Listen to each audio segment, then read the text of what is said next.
Il est 2 heures. Je me lève à 7. Ok.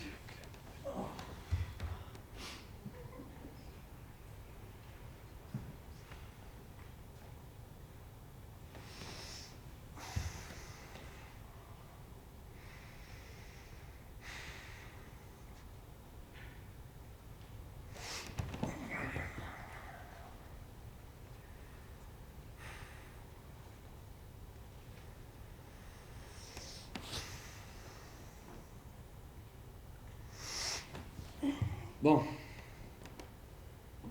ça va pas le faire.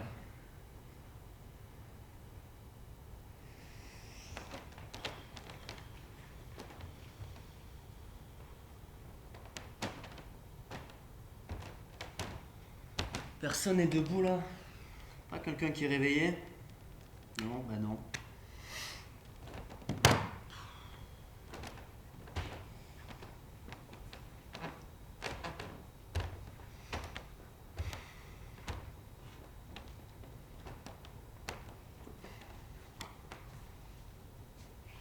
Bah justement, on devrait créer le groupe des réveillés.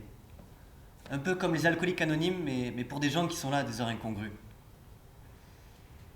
Il y aura les vieux, les insomniaques, les fêtards, ceux qui jouent aux jeux vidéo toute la nuit, ouais. Ça ferait un sacré mélange, ouais.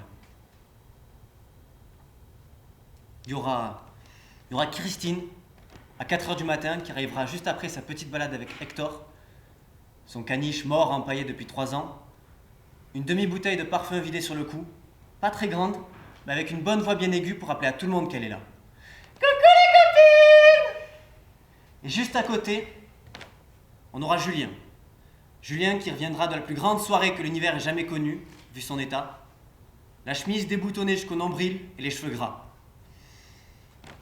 Il s'avancera vers Christine d'un pas sûr et déclamera de sa plus belle voix: Coucou Christine!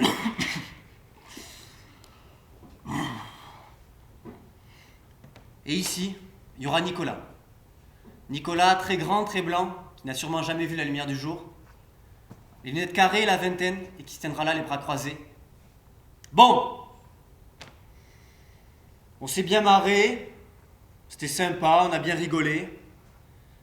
Mais entre l'autre, qui balade un klebs mort, lui complètement arraché, et le vieux assis juste là qui bouffe un croissant avec du pastis, il est 4h du matin, merde!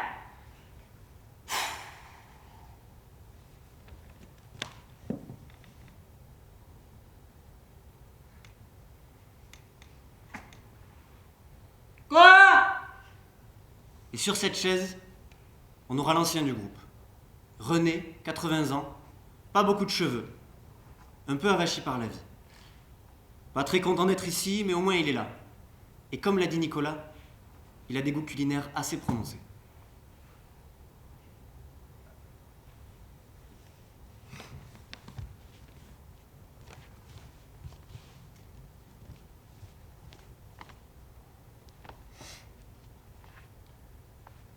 On sourit, mesdames et messieurs, le petit oiseau va sortir.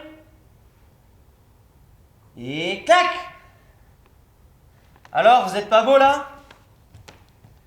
Mais si, vous êtes beau, vous êtes super beau même, regardez. Ben ouais, vous êtes magnifique. Mais oui, mais bien sûr. Mais voilà ce qu'il faut faire. Il faut marquer l'instant. Le marquer avec cette chose qui fait rêver le monde, ce qu'on appelle art. Voilà une photo, mais on pourrait très bien faire un dessin. À l'encre de Chine, à l'aquarelle, ou même au stylo bic. On pourrait se filmer en train de chanter et créer des scénarios toute la nuit. Ou même créer une pièce de théâtre. Ouais, on pourrait faire tout ça, ouais.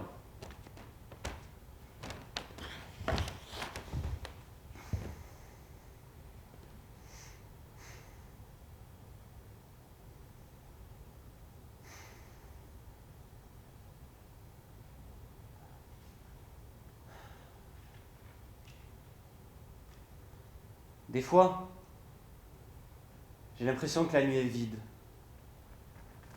Qu'elle ne ressent rien, qu'elle n'a pas de sens, pas d'émotion.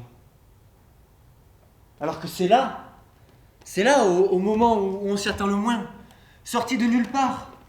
avec la prestance d'un feu d'artifice. Tout s'emballe. En une fraction de seconde, tout s'embrase, tout fuse, tout accélère. Et ça ne s'arrête plus. La machine est lancée. Une locomotive qu'on a bourrée de charbon et qui transforme en flammes, de grandes flammes, qui s'élève et qui apporte une lueur à cette nuit bien sombre.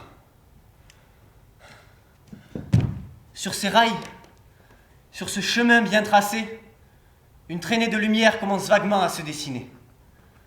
On peut y apercevoir des films, des livres, des photos, des dessins, de la musique, des chants, de la danse. Tout est possible. Tout est faisable. Tout est enfin à portée. Plus rien n'est trop difficile. Plus rien n'est inaccessible. Une envie de s'évader à bord de cette locomotive, de rêver, de faire rêver. De fuir ce monde régi par les lois et les règles qui enferment le rêve, ce rêve. L'évasion devient le seul objectif, car tout est trop petit, tout est trop carré.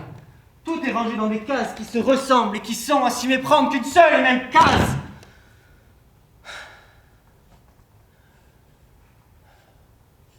L'équilibre entre l'imaginaire et le réel, normalement encadré par la vie, n'est là qu'un simple fil que l'on pourrait couper d'un coup de ciseau pour accéder à ces merveilles.